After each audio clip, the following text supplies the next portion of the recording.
Halo, Assalamualaikum. Bintang kelas hadir lagi. Kali ini saya akan melanjutkan membahas buku matematika kelas 5 volume 1. Yang akan saya bahas di video ini ada di halaman 12 hingga halaman 16. Disimak ya Dek ya. Kita mulai. Bismillahirrahmanirrahim. Halaman 12. Pada jam pelajaran olahraga selama 5 minggu berturut-turut, anak-anak kelas 5 berlari mengelilingi lapangan sekolah mereka. Hal tersebut dilakukan untuk mempersiapkan diri menjelang lomba maraton. Yosef dan Kadek membuat tabel berapa putaran yang mereka lalui ketika berlari pada setiap jam pelajaran olahraga selama 5 minggu. Kita lihat, ini dia tabelnya. Tabel yang atas, banyaknya putaran yang dilalui Yosef. Minggu ke, banyaknya putaran. Minggu ke-1, banyaknya putaran adalah 9 putaran. Minggu kedua 7 putaran, minggu ketiga 11 putaran, minggu keempat 6 putaran, minggu kelima 7 putaran. Kalau di total 9 tambah 7 tambah 11 tambah 6 tambah 7 hasilnya adalah 40 putaran. Ini adalah tabel untuk Yosef. Yang bawah, banyaknya putaran yang dilalui Kadek. Minggu ke, banyaknya putaran. Minggu ke-1, 10 putaran. Minggu kedua, 8 putaran. Minggu ketiga, 6 putaran. Minggu keempat, 12 putaran. Memang kalau untuk Kadek, dia hanya sampai minggu keempat. Tidak seperti Yosef yang sampai minggu kelima. Ya. Kemudian kalau di total 10 tambah 8 tambah 6 tambah 12 hasilnya adalah 36 putaran. Ini miliknya Kadek. Oke, kita lanjut ke halaman 13. Nah, sebelum lanjut di sini pada halaman 12 ini kita disuruh mengisi ya. 12 itu sama dengan berapa bagi berapa. Bebas aja, kalian mau isi berapa aja. Kasari mau isi 12 itu adalah 60 bagi 5. Ya kan? 60 bagi 5 adalah 12. Misalnya mau kamu isi 12 sama dengan 24 bagi 2 juga boleh. Asalkan hasilnya benar ya. Hasilnya harus 12. Oke, ini tambahan saja. Nah, sekarang kita lihat halaman 13. Halaman 13, Yosef berlatih selama 5 minggu berturut-turut dan Kadek beristirahat di minggu terakhir atau minggu kelima sehingga hanya berlatih selama 4 minggu. Oke, jadi Yosef berlatihnya selama 5 minggu, kemudian untuk Kadek berlatihnya hanya selama 4 minggu. Pertanyaannya, siapa yang memiliki persiapan lebih baik? Hati-hati dalam menjawab pertanyaan ini. Kita lihat dulu di sini ada keterangan punya teman kita ya, Cia. Jika kamu melihat total putaran, Yosef berlari lebih banyak, betul. Kalau hanya dilihat dari total putaran, Yosef lah yang memiliki persiapan lebih baik ya, karena dia berlari lebih banyak. Yosef tadi berlari 40 putaran totalnya, sementara Kadek hanya 36 putaran. Ya, ini berdasarkan tabel tadi. Tetapi Cia juga berpikir, apakah kita dapat membandingkan total putaran jika banyaknya minggu tidak sama? Tuh kan, jadi ya memang gak adil. Yosef sih betul 40 putaran, tetapi kan dia minggunya sebanyak 5 minggu. Sementara Kadek hanya 36 putaran kan, tapi kan memang dia hanya 4 minggu. Nah, jadi gak bisa langsung dibandingkan berdasarkan total putarannya aja. Jadi ini jangan kita jawab dulu. Di sini nanti kita jawabnya kalau kita sudah tahu ilmunya. Nanti ilmunya itu namanya adalah rata-rata ya. Pertanyaan ini kita simpan dulu deh. Nanti kita kembali lagi ke halaman 13 ini. Oke, kita baca dulu. Ini Kadek ya. Kok Kadek? Ini Yosef ya. Kalau yang di sini tadi Cia, ini Yosef. Nah, Yosef berpikir, jika Kadek tidak beristirahat di minggu terakhir, berapa banyaknya putaran yang berhasil dilaluinya? Ya, tadi kan Kadek itu hanya melakukan latihan sebanyak 4 minggu. Dia beristirahat di minggu kelima. Nah, ini si Yosef berandai-andai jika Kadek tidak beristirahat di minggu terakhir, berapa banyaknya putaran yang berhasil dilaluinya? Pasti lebih dari 36. Ya kan? Iya, bisa 37, bisa 38, bahkan bisa lebih dari 40 putaran. Ya, melebihi putaran miliknya Yosef itu tadi. Oke, terus Yosef berpikir juga, jika Kadek berhasil melalui 4 putaran di minggu kelima, maka total putaran yang dilalui adalah 40 putaran, sama dengan total putarannya Yosef. Betul ya, Kadek hanya berlari dalam waktu 4 minggu aja sudah menempuh 36 putaran. Kalau di minggu kelima seandainya dia tidak beristirahat dan mampu melalui 4 putaran saja, maka dia Kadek sudah berhasil menempuh 40 putaran. Itu aja sudah sama dengan total putaran Yosef. Ya kan? Dan kalau kita lihat dari tabel punya Kadek tadi, dia itu minggu pertama aja 10 putaran loh. Minggu kedua 8 putaran. Dia tuh sanggup banyak Kadek ini berlarinya ya.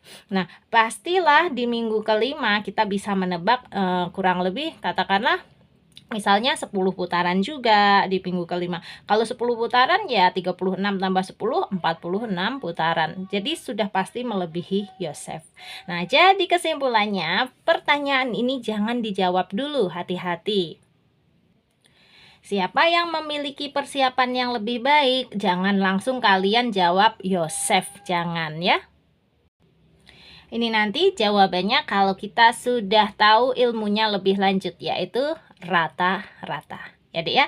Oke, untuk mempelajari tentang rata-rata itu ada di halaman 14. Nah, sekarang kita baca dulu di bagian bawahnya sini ada ungkapan. Ini dia. Ungkapan jika, maka. Kata jika, maka digunakan ketika sesuatu dimisalkan atau diperkirakan. Kata ini sering digunakan dalam matematika ketika kondisi sesuatu akan diubah-ubah untuk mendapat kesimpulan. Jadi, ini kalau kita mau memisalkan sesuatu, Dek, menggunakan kata jika diikuti maka. Seperti yang ini tadi, jika Kadek tidak beristirahat, maka banyak putarannya akan lebih dari 36. Maksudnya kayak gitu ya. Oke, ini dibaca aja nggak apa-apa. Nah, sekarang ini ada lagi yang harus kita isi ya. Titik-titik kali titik-titik sama dengan 13. Nah, karena 13 ini kita tahu adalah bilangan prima, maka di sini pasti kita jawab 13 kali 1 sama dengan 13. Atau kalau mau kalian balik 1 kali 13 sama dengan 13 juga boleh. Tetapi memang kombinasinya hanya 13 dan 1 ya. Karena 13 ini bilangan prima. Bilangan prima itu hanya bisa dihasilkan dengan mengalikan bilangan itu sendiri dengan angka 1 ya. Jadi kotak yang di sini isi aja 13 kali 1 sama dengan 13. Oke, udah ya. Kita lanjut ke halaman berikutnya, halaman 14. Nah, ini dia halaman 14. 1. Nilai rata-rata. 1. Jika Yosef dan Kadek berlari dengan banyak putaran yang sama setiap minggu, berapa banyak putaran yang dilalui setiap minggu tersebut? Nah, ini untuk menjawabnya. 1. Jika kita misalkan Yosef berlari sebanyak 40 total putaran selama 5 minggu dan menempuh jumlah putaran yang sama setiap minggu, berapa banyak putaran yang dilalui setiap minggu tersebut? Oke, jadi ini kita fokusnya ke Yosef ya. Nah, kita lihat diagram batang di bawahnya ini. Oke, diagram batang ini dibuat berdasarkan tabel milik Yosef di halaman 12 ya dek ya. Pada sumbu mendatar atau sumbu horizontal ini ada minggu ke-1, minggu ke-2, minggu ke-3, minggu ke-4, minggu ke-5. Untuk sumbu tegaknya atau sumbu vertikalnya ini adalah jumlah putarannya. Mulai dari 0 putaran, ini 1 putaran, 2 putaran, 3 putaran, 4 putaran, 5, 6, 7, 8, 9, 10, 11, 12 putaran ya. Nah, untuk minggu ke-1 Yosef itu berhasil melakukan ini. Berapa putaran nih? Hitung aja. 1, 2, 3, 4, 5, 6, 7, 8, 9 ya. 9 putaran. Oke.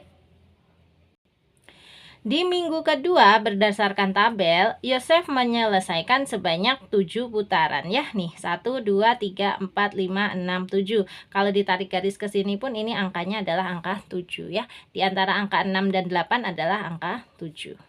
Nah, minggu ketiga sebanyak 11 putaran. Minggu keempat sebanyak 6 putaran ya. 1, 2, 3, 4, 5, 6 kan. Dan minggu kelima sebanyak 7 putaran. Nah, terus ini apa panah-panah ini Kak Sari? Panah-panah ini untuk membantu kita menentukan rata-rata Yosef. Jadi gini ceritanya, yang diagram batangnya banyak atau yang kotaknya banyak itu kita potong aja, kita pindahkan ke yang sedikit. Nah, ini kan kalau kita lihat di sini ada 9 kotak. Sementara minggu kedua ini atau tetangganya ini hanya 7 kotak. Ya udah kalau gitu yang satu kotaknya ini kita potong, letakkan ke sini. Nah, taruh di sini. Ya, jadi ini tadi 9 kotak, dipotong 1, tersisa 8 kotak. Nah, sementara yang ini 7 kotak, ditambahin 1 kotak, jadinya juga 8 kotak. Maka nanti ini tingginya sama. Tuh, gitu deh. Oke, sekarang yang sebelah sini, ini kan kebanyakan banget nih ya, ada kelebihan, sementara tetangganya ada yang kekurangan. Ya udah, kotak yang paling atas ini dipotong aja, masukkan ke sini. Nah, ya dah. Jadi ini ketambahan 1 kotak. Terus 2 kotak lainnya ini dipotong juga, pindahkan ke sini. Jadi ini ketambahan 2 kotak. Oke, sehingga jadinya ini tadi adalah 11 kotak, dipotong 3 menjadi sisa hanya 8 kotak. Sementara yang ini tadinya hanya 6 kotak, ditambahin 2 kotak, sekarang menjadi 8 kotak juga. Yang ini tadi adalah 7 kotak, ditambahin 1 kotak dari sini ya, sehingga menjadi 8 kotak juga. Nah, sekarang semuanya tingginya sama, yaitu sama-sama 8 kotak. Itulah rata-ratanya. Kalau kita tulis di sini ya, rata-ratanya atau berapa banyak putaran yang dilalui setiap minggu tersebut, jawabannya adalah 8 putaran per minggu ya. Terlihat dari 8 kotak nih, setiap minggunya sekarang sama 8 kotak. 8 kotak itu artinya 8 putaran ya. 8 putaran per minggu. Per minggu itu artinya setiap minggu. Jadi 8 putaran setiap minggu. Oke. Nah, terus yang sebelah sini untuk apa Kak Sari? Untuk mengisi ini tadi kita pindahkan. Jadi minggu pertama sekarang hanya 8 kotak kayak gini, Dek. Nih kalau kita garis ya. Nah, terus kita arsir 1, 2, 3, 4, 5, 6, 7, 8. Nah, sekarang minggu kedua bukan 7 kotak lagi, tapi kita gambar 8 kotak juga sama kayak gini. Pakai penggaris lebih bagus ya, lebih rapi. 1, 2, 3, 4, 5, 6, 7, 8. Minggu ketiga tadinya 11 kotak, sudah dipotong 3, tersisa 8 kotak juga. Jadi kita gambar hanya 8 kotak. Tuh ya, diarsir atau di blok kayak gini. Oke. Tuh 8 kotak. Minggu keempat juga sama ya, 8 kotak juga. Oke, paham ya deh ya. Nah, kayak gini. Oke, terakhir minggu kelima tadinya kan hanya 7 kotak, udah ditambahin 1 kotak, jadi totalnya 8 kotak juga. Nih, sama. Jadi semuanya rata, sama-sama 8 kotak atau 8 putaran ya. Dah dapat ya. Jadi sudah terjawab ya untuk yang angka 1 ya. Jawabannya adalah 8 putaran per minggu. Ini adalah miliknya Yosef. Oke, lanjut kita lihat di bawahnya. Oke, kalau nomor 1 tadi fokusnya ke Yosef, nomor 2 ini fokusnya adalah Kadek. Kita baca ya. Jika kita misalkan Kadek berlari sebanyak 36 total putaran selama 4 minggu dan menempuh jumlah putaran yang sama setiap minggu, berapa banyak putaran yang dilalui setiap minggu tersebut. Oke, untuk kadek di sini sumbu horizontalnya hanya ada minggu 1, minggu 2, minggu 3, dan minggu 4 ya. Karena memang kadek berhentinya sampai di minggu 4 berdasarkan tabel halaman 12 tadi. Untuk di sini sumbu tegaknya atau sumbu vertikalnya ini jumlah putaran yang dilalui ya. Oke. Nah, sekarang kita mau mengisi tabel yang di sini kan atau diagram batang yang di sini. Nah, caranya mirip seperti yang kita lakukan di bagian nomor 1 tadi.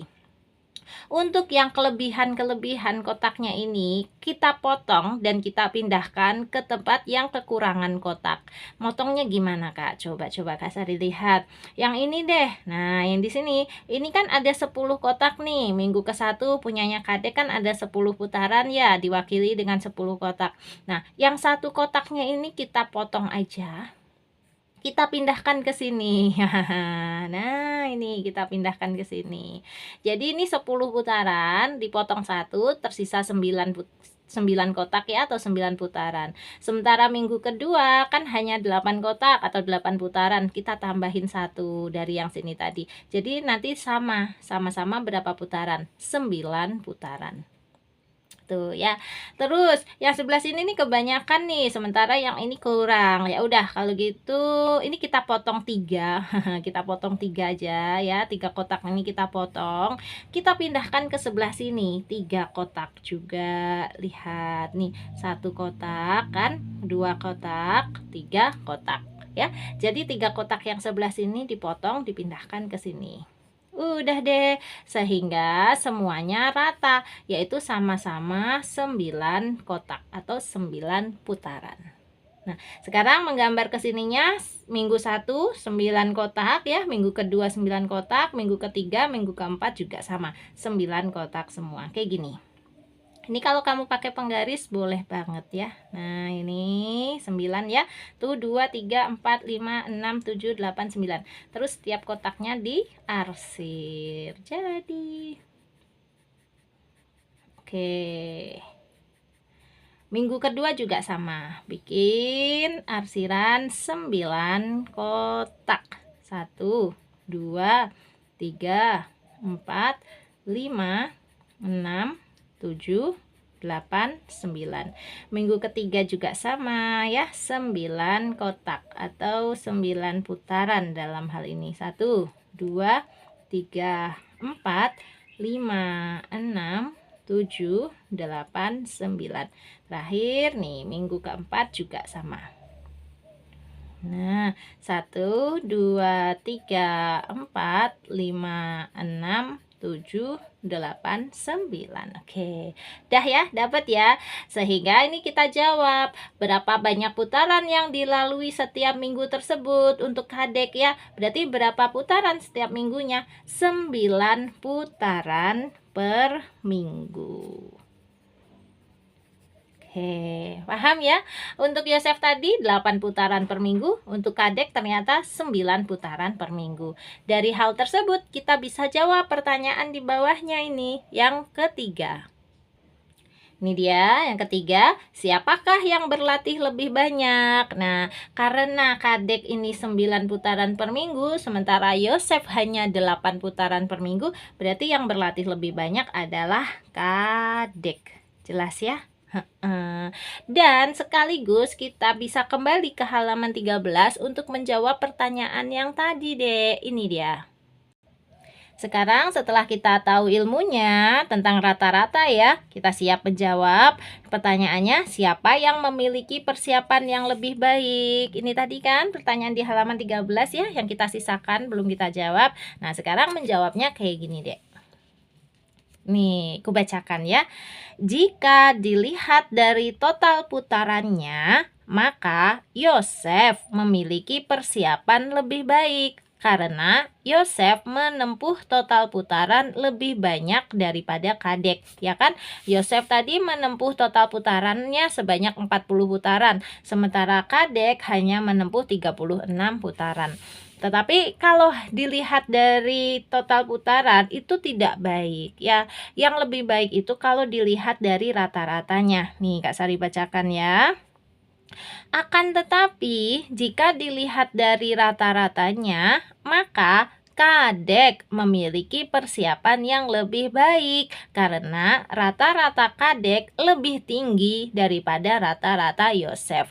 Rata-rata Kadek tadi 9 putaran per minggu, sementara rata-rata Yosef hanya 8 putaran per minggu. Nah, di antara dua hal ini, mana yang lebih baik untuk membandingkan? Yang lebih baik adalah menggunakan nilai rata-ratanya. Jadi jangan hanya melihat dari total putarannya ya Dek ya, tetapi lihat rata-ratanya. Oke, jadi kita siap menjawab siapa yang memiliki persiapan yang lebih baik. Siapa? Kadek ya. Ini berdasarkan rata-rata. Oke ya, kalau yang menjawab Yosef diganti aja, berarti belum mengerjakan yang di halaman 14-nya. Kalau sudah memahami mengerjakan di halaman 14, pasti jawabannya adalah Kadek. Oke, alasannya apa? Nanti kalau gurunya tanya, ini alasannya ya karena rata-rata Kadek lebih tinggi daripada rata-rata Yosef. Oke, sip. Coba kita kembali lagi ke halaman 14, kemudian kita lanjutkan ke halaman 15. Ini ya, di halaman 14 tadi, soal yang ketiga sudah kita jawab juga ya. Siapakah yang berlatih lebih banyak? Kita jawab Kadek. Nah, sebelum melanjutkan ke halaman 15, ini halaman 14-nya harus kita isi kotaknya. 14 sama dengan berapa bagi berapa? Ya udah, paling gampang 14 itu adalah 28 bagi 2. Ya kan? Benar ya? 28 bagi 2 adalah 14. Yes. Lanjut ke halaman berikutnya. Ini dia halaman 15. Kita baca. Proses untuk membuat pengukuran dari ukuran yang berbeda menjadi pengukuran baru dengan ukuran yang sama disebut merata-rata. Atau kalau dibalik, merata-rata adalah proses untuk membuat pengukuran dari ukuran yang berbeda menjadi pengukuran baru dengan ukuran yang sama ya. Dihafalkan ya Dek ya, siapa tahu ini keluar waktu ujian nanti. Ini adalah pengertian dari merata-rata. Nah, sekarang kita lihat nomor 2. Ada jus buah dalam kotak-kotak berikut ini. Ini dia kotak-kotaknya. 1. Ayo buat rata-rata dari jus buah tersebut sehingga setiap kotak memiliki volume jus yang sama. Nah, kalau kita lihat ini volumenya belum sama. Yang kotak paling depan ini volumenya 4 desiliter ya, diwakili dengan 4 kotak. Nah, kotak berikutnya ini hanya 2 desiliter ya, atau diwakili dengan 2 kotak-kotak kecil ini. Berikutnya ini volumenya 1 desiliter. Nah, yang paling kanan ini kotaknya volumenya 5 desiliter. Jadi volumenya belum sama. Oke. Untuk mencari rata-ratanya ini ada 2 ide. Ide miliknya Kadek dan idenya Yosef. Coba kita lihat. Untuk idenya Kadek, nah jadi idenya Kadek gini, memindahkan jus dari kotak yang volumenya lebih banyak ke kotak yang volumenya lebih sedikit. Boleh. Maksudnya gini deh, ini tadi kan kotak yang pertama ini volumenya kan 4 desiliter atau diwakili dengan 4 kotak. Nah, sementara kotak berikutnya ini hanya 2 desiliter atau 2 kotak-kotak kecil ini. Ya udah, kalau gitu sama Kadek dipindahin aja. Yang satu kotak ini ya jusnya dituangkan ke sini. Nah, jadi ini berisi jus sekarang. Oke, tadi yang di sini kan awalnya ada 4 desiliter ya atau 4 kotak ya. Sudah dituangkan satu ke sini, sekarang tersisa hanya 3 desiliter atau 3 kotak. Sementara yang sebelah sini tadi awalnya hanya 2 kotak, dapat 1 kotak dari sini menjadi 3 kotak juga. Jadi sekarang tingginya sama. Nih. Oke, berikutnya yang sebelah sini hanya 1 desiliter, sementara yang paling kanan ini 5 desiliter dong. Wow, kalau gitu dia tuang yang 2 kotak ini loh, ya, dia tuangkan ke sini. Nah, menjadi ini ketambahan 2 kotak juga. 1 kotak, 2 kotak. Nah, tadi yang sebelah sini kan awalnya 5, sudah dituangkan 2, berarti tersisa 3. Sementara yang sebelah sini awalnya hanya satu, dapat dua, berarti sekarang juga menjadi 3. Sehingga semuanya sekarang sama ya, 3 kotak atau 3 desiliter gitu. Ini idenya Kadek ya, menuangkan atau memindahkan jus dari kotak yang volumenya lebih banyak ke kotak yang volumenya lebih sedikit. Boleh, pakai idenya Kadek boleh.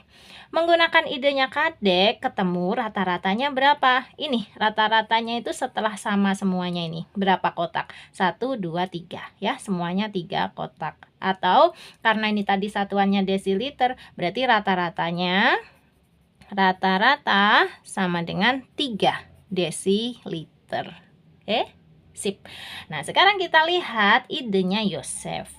Kalau Yosef idenya begini, menuangkan jus bersama-sama, lalu membagi jus dengan volume yang sama ke setiap kotak. Maksudnya gimana? Jadi 4 desiliter dituang ke sini ya. Terus 2 desiliter dituang juga ke sini, digabungin. Terus yang 1 desiliter dituang juga ke sini, yang 5 desiliter dituang juga ke sini. Jadi totalnya berapa desiliter? 4 tambah 2, 6, 6 tambah 1, 7, 7 tambah 5, 12. Jadi totalnya 12 desiliter. Dicampur jadi satu. Setelah itu, sekarang baru dituangkan ke dalam kotak-kotaknya tadi. Nih, lihat, kotak-kotaknya ada 4 ya, dijejer-jejer sama Yosef nih. Ada 4, oke? Nah, sekarang dituang sampai habis semuanya nih. 12 desiliternya dituang ke sini ya. Ternyata setelah dilihat berdasarkan ukurannya, nah ketemulah setiap kotak nih, setiap satu wadah gini ya, terisi jusnya setinggi 3. Nih, itu 2, 3. Nih, 1 kotak, 2 kotak, 3 kotak. Yang ini juga 1, 2, 3. 1, 2, 3. 1, 2, 3. Dengan kata lain, menggunakan idenya Yosef ini ketemu ya, rata-ratanya berapa? Rata-ratanya sama dengan 3 desiliter juga. Sama persis dengan idenya Kadek tadi ya. Setiap satu gelas ini atau setiap satu kotak tinggi ini terisi 3 desiliter jus ya. Ini juga terisi 3 desiliter jus. Paham ya Dek ya? Kebayang ya? Jadi menggunakan cara yang berbeda ternyata hasilnya sama. Gitu, oke? Sip. Sekarang kita lanjut di bawahnya. Nomor 2, ayo berpikir bagaimana cara menghitung pengukuran rata-rata. Nah, sebenarnya kita sudah tahu dari idenya Yosef ini loh ya, mirip. Nih Dek caranya, 4 tambah 2 tambah 1 tambah 5. Ini apa sih? Ini adalah total jus dalam 4 kotak. Ini 4 desiliter tambah 2 desiliter tambah 1 desiliter tambah 5 desiliter. Yang ini tadi yang Kak Sari tulis ya. Totalnya berapa? 4 tambah 2, 6. 6 tambah 1, 7. 7 tambah 5, 12 ya. Jadi 12 desiliter. Kemudian dibagi dengan banyaknya kotak. Banyaknya kotak ada 4. Yang ini tadi loh nih. Kotak ke-1, kotak kedua, kotak ketiga, kotak keempat. Makanya dibagi 4. Nah, 12 dibagi 4 berapa? 3. 3 ini adalah rata-rata jus per kotak. Satuannya apa? Desiliter ya. Jadi rata-ratanya adalah 3 desiliter per kotak. Selesai ya. Kalau mau ditambahin gini boleh, 3 desiliter per kotak. Oke, yang atas juga kasih ditambahin ya. Rata-ratanya adalah 3 desiliter per kotak. Untuk idenya Kadek juga 3 desiliter per kotak. Oke, sempurna. Udah ya? Gitu caranya ya untuk yang nomor 2. Nah, sekarang ini ada keterangan di bawahnya. Untuk menghitung pengukuran rata-rata dari 4 kotak, kita membagi total jus dalam 4 kotak menjadi 4. Iya deh, karena kan banyaknya kotak ada 4, makanya dibagi 4 gitu aja. Nanti untuk lebih paham harus diperbanyak dengan latihan soal. Tenang aja deh, di halaman 16 nanti banyak latihan soalnya ya. Kak Sari bantu untuk menentukan rata-rata. Nah, sebelum ke halaman 16, kita lihat di bawahnya ini ada kotak juga. Kita baca. Ini dia bilangan atau pengukuran yang merupakan rata-rata dari beberapa bilangan atau pengukuran disebut nilai rata-rata. Atau dirumuskan nilai rata-rata sama dengan jumlah total dibagi banyaknya unit. Ya, dihafalkan ya, ini adalah rumus menghitung nilai rata-rata, yaitu jumlah total. Jumlah total itu ya dijumlah-jumlah, kayak ini tadi ya, dijumlah itu artinya ditambah-tambahkan. Jumlah total dibagi dengan banyaknya unit. Kalau kasus kita yang di sini tadi, banyaknya unit itu adalah banyaknya kotak. Banyaknya kotak tadi ada 4 ya. Gitu. Oke. Sip ya, ini dihafal. Nilai rata-rata sama dengan jumlah total bagi banyaknya unit. Nah, sekarang kita mau beralih ke halaman berikutnya, tetapi di sini di halaman 15 harus kita isi dulu kotaknya. Berapa kali berapa sama dengan 15? Bebas, bisa 1 kali 15 ya, bisa juga 3 kali 5. Kak Sari pilih yang 3 kali 5 aja. Bisa 5 kali 3, bisa 15 kali 1. Pokoknya yang hasilnya 15 ya. Kak Sari pilih 3 kali 5 sama dengan 15. Oke, lanjut ke halaman berikutnya. Oke, halaman 16, nomor 3. Manakah di antara dua ayam berikut yang menghasilkan telur paling berat ketika dijumlah? Kemudian bandingkan dengan menghitung berat rata-rata dari telur tersebut. Oke, kita lihat dulu. Pertanyaan yang pertama ini kita jumlahkan saja ya. Kalau untuk ayam yang atas atau kita sebut ayam yang putih ini, dijumlahkan aja 56 gram tambah 58 gram, tambah 56 gram, tambah 61 gram, tambah 54 gram, tambah 57 gram. Hanya gitu aja. Jadi total berat telur miliknya ayam putih itu nanti berapa gram ya. Jumlah-jumlahin aja deh, biasa aja. Nah, Kak Sari tadi sudah menemukan hasilnya adalah totalnya di sini kutulis ya, sama dengan 342 gram. Nah, G ini artinya gram ya. Nih, 56 tambah 58 tambah 56 tambah 61 tambah 54 tambah 57. Totalnya adalah 342 gram. Nah, sekarang sama untuk telur ayam merah ini di total juga. 57 tambah 53 tambah 60 tambah 58 tambah 56 tambah 53 tambah 55. Maka nanti kalian akan menemukan totalnya adalah 392 gram. Nah, gitu ya. Terlihat ya, untuk telur ayam merah ini lebih berat totalnya, 392 gram. Sementara untuk telur ayam putih ini hanya 342 gram. Nah, kenapa? Karena telur ayam putih ini hanya ada 6. 1, 2, 3, 4, 5, 6. Makanya totalnya lebih sedikit. Sementara untuk ayam merah, total telurnya ada 7. 1, 2, 3, 4, 5, 6, 7. Makanya totalnya lebih banyak. Nah, ini adalah total. Nah, sekarang yang dihitung lagi, bandingkan dengan menghitung berat rata-rata dari telur tersebut. Nah, sekarang kita hitung rata-ratanya. Di sini kutulis ya, rata-rata sama dengan untuk yang punyanya ayam putih. Nah, rata-ratanya ngitungnya gimana? Seperti rumus menghitung rata-rata di halaman 15 tadi, yaitu total semuanya dibagi dengan banyaknya unit. Totalnya kan 342. Kita tulis 342 dibagi banyaknya unit itu maksudnya banyaknya telur ini. Ada berapa? Ada 6 ya. Jadi 342 bagi 6. Nanti akan ketemu rata-ratanya. Mau dihitung bareng? Boleh. Di sini 342 bagi 6. 3 bagi 6 nggak bisa. Berarti langsung 34. 34 bagi 6. 6 kali berapa sih yang mendekati 34? Ternyata 6 kali 5 yang mendekati 34. Berapa 6 kali 5? 6 kali 5 adalah 30. Tulis di sini. Terus dikurangi. 34 kurangi 30 adalah 4. Oke. Nah, sekarang angka 2-nya turun. Dibaca 42. 42 bagi 6. 6 kali berapa yang hasilnya 42? Tentu saja 6 kali 7. 6 kali 7 adalah 42.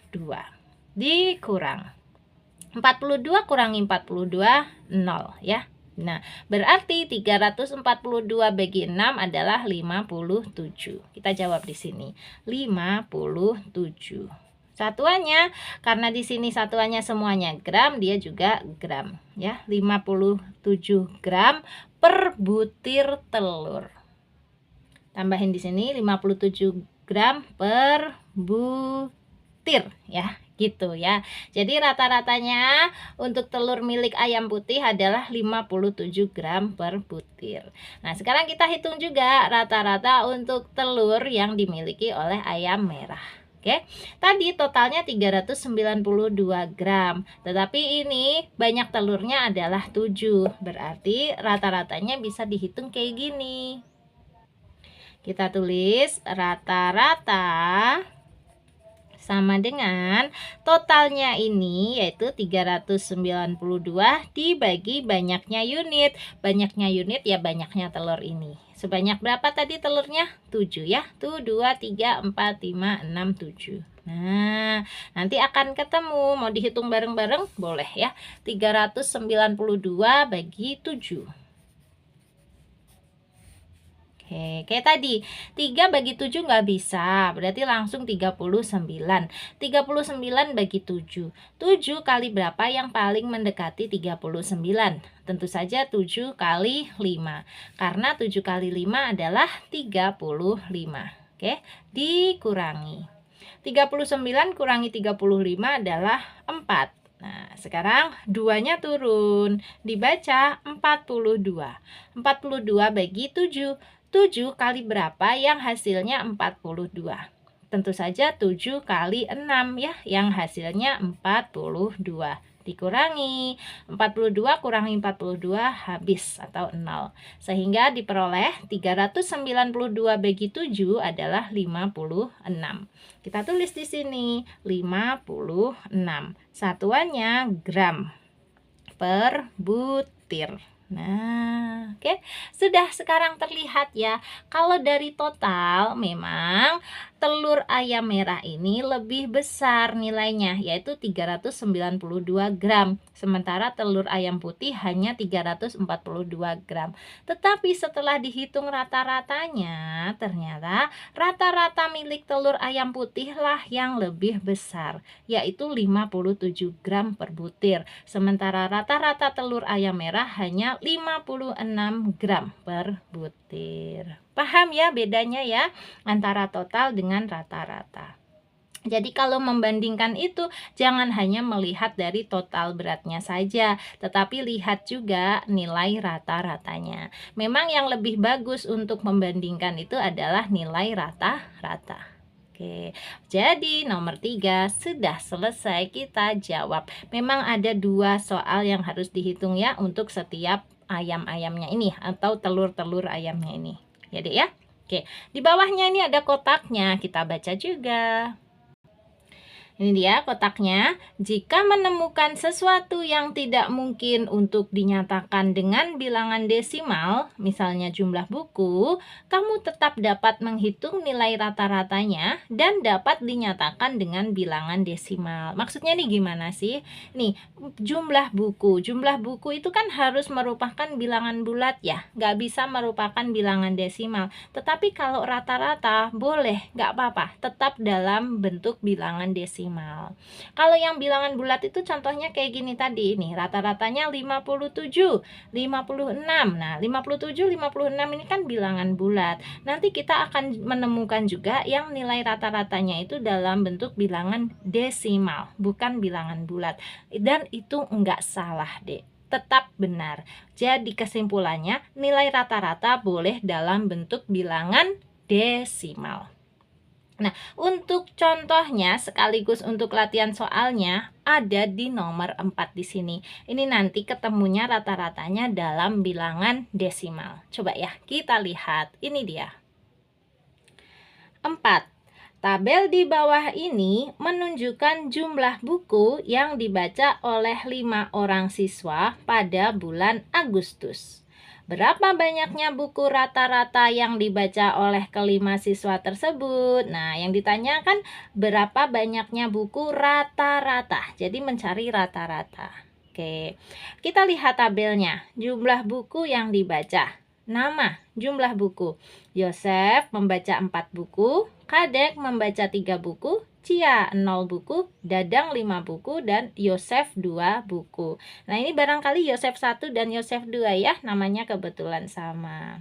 Oke, nah rata-ratanya cara menghitungnya ini dijumlah semua aja. 4 tambah 3 tambah 0 tambah 5 tambah 2. Nih, 4 tambah 3 tambah 0 tambah 5 tambah 2. Kemudian dibagi 5. Kenapa dibagi 5? Karena anaknya ada 5 ya. Nih nama-nama siswanya ada 5.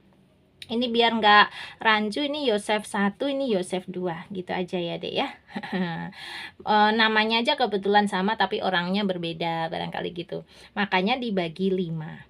4 tambah 3, 7. 7 tambah 0 tetap 7. 7 tambah 5, 12. 12 tambah 2, 14. 14 dibagi 5 itu ketemu 2,8. Nah, ini rata-rata dalam bentuk desimal itu boleh ya. Jadi ketemulah rata-ratanya adalah 2,8 buku per siswa. Ditambahin kayak gitu ya, satuan rata-ratanya biar lengkap. Oke, jadi jelas ya, besok-besok kalau kamu menemukan nilai rata-ratanya itu dalam bentuk bilangan desimal, itu kamu enggak salah. Bener kok, rata-rata itu boleh dalam bentuk bilangan bulat, boleh dalam bentuk bilangan desimal. Ya, oke, sip. Ini ternyata tidak perlu kita hitung, sudah dijawab kok sama bukunya. Untuk mengerjakan 14 bagi 5 ketemu 2,8 kalian bisa kan ya? Atau mau Kasari tunjukin? Boleh deh, nih ya aku tunjukkan. Caranya tuh kayak gini. 14 dibagi 5. Gini, 1 dibagi 5 kan gak bisa. Kalau gitu langsung 14. 14 dibagi 5. 5 kali berapa yang mendekati 14? Tentu saja 5 kali 2. Kan 5 kali 2 itu 10 ya, sudah mendekati 14. Tulis di sini 10-nya. Dikurang 14 kurangi 10 adalah 4 gitu. Nah, sekarang 4 dibagi 5 nggak bisa, kan 4 lebih sedikit daripada 5. Nah, kalau nggak bisa, triknya gini deh. Ini boleh kita kasih bantuan 0, syaratnya yang atas harus dikasih koma. Itu paling gampang cara mengerjakan pembagian kayak gini. Nah, sekarang 40 bisa dibagi 5. 40 dibagi 5 adalah 8. Karena 5 kali 8 adalah 40. 40 dikurangi aja dengan 40, hasilnya 0. Sehingga terjawab 14 dibagi 5 adalah 2,8. Ya, seperti ini mengerjakan hitungan 14 dibagi 5. Kalau kalian punya cara hitungan yang lain, boleh. Pokoknya nanti harus ketemu hasil yang sama, yaitu 2,8. Oke, sip. Kita baca kotak di bawahnya ini. Bahkan, untuk sesuatu yang tidak mungkin untuk dinyatakan dengan bilangan desimal, misalnya banyaknya buku, nilai rata-ratanya dapat dinyatakan dengan bilangan desimal. Paham ya? Intinya rata-rata itu boleh dalam bentuk koma-koma begini. Boleh. Sip. Nah, bawahnya ada ungkapan, kita baca sekalian sebelum kita sudahi video ini. Ungkapan rata-rata. Dalam bahasa Indonesia, rata-rata berarti hampir sama, berimbang jumlahnya. Jadi rata-rata itu artinya hampir sama ya, kurang lebih sama atau berimbang jumlahnya. Nah, ini ungkapan dipahamin aja ya, Dek ya. Siapa tahu nanti muncul dalam ujian. Dah, nah sekarang sebelum kita akhiri, ini ada lagi yang harus kita isi. Boleh deh kita isi ya. 16 sama dengan berapa bagi berapa. Mau berapa bagi berapa yang hasilnya 16? Kalau Kasari kepikiran 32 bagi 2. Atau di dalam kotaknya dong nulisnya ya. 16 itu boleh 32 bagi 2. Nah, kalau mau bilangan yang lain boleh. Misalnya 64 bagi 4 itu juga hasilnya 16. Bebas ya mengisinya ini, asalkan hasilnya benar, boleh ya. Kalau mau ikutan kayak Kak Sari, 16 sama dengan 32 bagi 2 aja. Ini juga sudah benar. Ya, oke. Berarti karena kita sudah sampai di halaman 16, maka kita sudahin dulu video kali ini. Nanti untuk halaman-halaman berikutnya akan kubuatkan di video yang terpisah ya. Nah, sekarang Kak Sari mau pamit. Kalau kamu suka dengan video ini, silahkan like. Dan bagi kalian yang belum subscribe channel ini, boleh subscribe. Terima kasih banyak. Assalamualaikum warahmatullahi wabarakatuh.